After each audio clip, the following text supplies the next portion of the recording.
Hello everyone, welcome back to our final perspective puzzler. It's called the Chubby table. Now this one we're going to start with a horizon line low, and we're going to make a floating cube above eye level. So we're going to put our vertical line high, front vertical. We're going to connect it left and right to the vanishing points.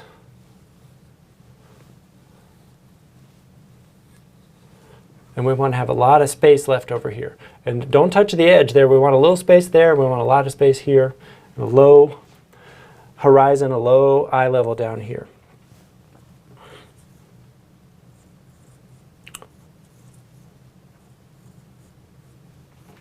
Draw them both at the same time, and let's zip it out to there, zip it out to there.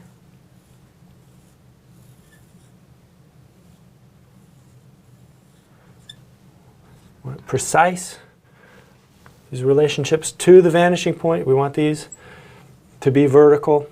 We want a good basic cube. So pay your dues to get a good basic cube. All the lines in 20 seconds, and then in 3 minutes you can perfect it so that everything's accurate. And it takes a lot of repetitions to do that. But in drawing class, we will give you those repetitions. But the newsprint tablets, if you notice, they come in 50 pages, 2 sides. They come with a lot of pages for a reason. A lot of repetitions there. We'll say the sides of the 4 sides of the Chubby table will look like this in 2 dimensions. The bottom will look like this. So imagine this perspective system is a layer cake. So if we put the waffle grid all the way around the layer cake, there's 3 layers there. So each one of those layers, let's draw it out in orthogonal perspective here, isometric projection. This is how the engineers draw. So if we put the waffle grid on all sides of the cube, we have 3 different layers. We'll stack them up there. And each of those layers has how many cubes in it? How many smaller cubes? We can count the top one. There's 1, 2, 3, 4, 5, 6, 7, 8, 9. So each layer, there's 9 cubes. 9, 9, 9. So you can use your mind's eye. There's 27 cubes in there. How many of those cubes are touching air? Or let's say, how many of these cubes inside there don't touch air? See, all these cubes we can see touch air. But are there any inside that don't touch air? There is. And that would be 1. There's 1 cube inside there. The middle of the middle layer is the one that doesn't, it's locked inside there. But what we're going to do is we're going to take out 1, 2, 3, 4, 5 of the bottom layer. Now the top 2 layers, it's unchanged. The mass, the stuff, the illusion of mass stays. So that we're only affecting the bottom layer there. All right, so perspective puzzler. Let's do this line across here. So that's like we've done before. The waffle grid is 1/3 up. And we could put that line anywhere we want. And here's a trick. If you shorten it a little bit, it makes it easier to draw and easier to look at. But we could put it way up there if we wanted. But let's do that and that. That's our layer we're going to work with. All right, so we start from the front and we go back. Start from the front and go back. So what we have here is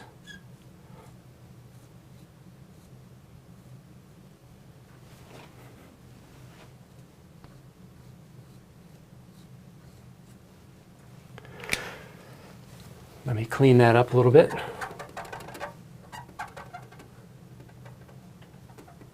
Kind of like the H. Reminds me of the H. You know, H just with the bottom there. But it's on all sides. It's going to be on all sides, even these other sides. That's where it gets complicated.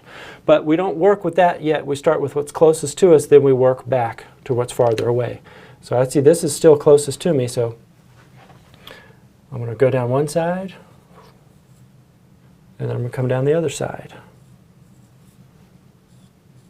And that's going to give me, if we turn it sideways, that's going to give me this. So if we turn that sideways, it's going to be that.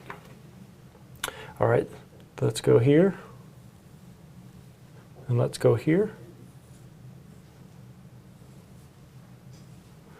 All right.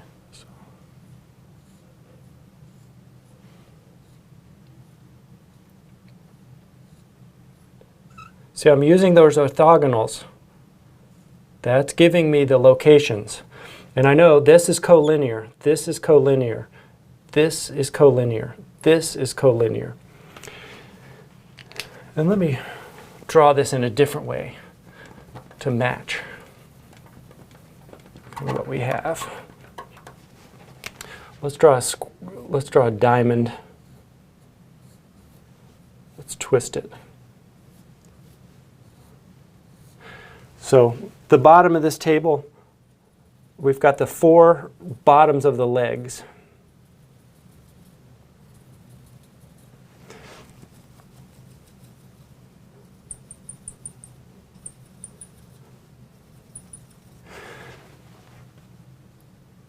Those are described now. Those 4 are described. But what's going on the inside?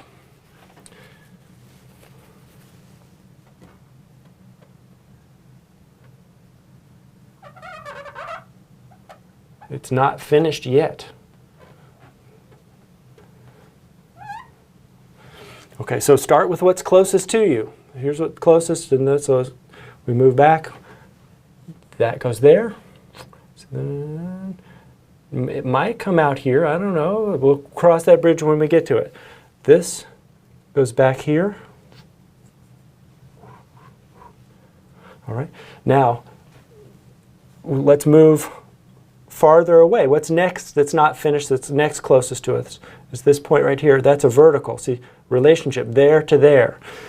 So that overlaps the back line, so we don't have to worry about that.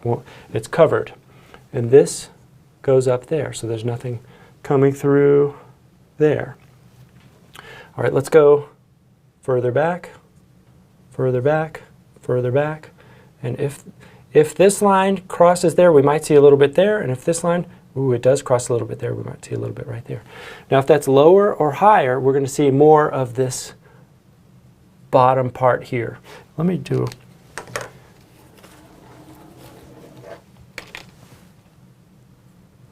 draw it a different color. So the bottom part, let's make it pink. That's what I'm talking about here. The bottom of the table. So it would be right there. In this setup, we see a little sliver of it there, we see a little sliver of it there, and we see a little sliver of it there, and it doesn't happen to show right there at all. But that's the way we see it. And sometimes if this is high enough or low enough, or this is shallow enough, we will see the back edge. So this is going to come down, this is going to come down, and we might see the back edge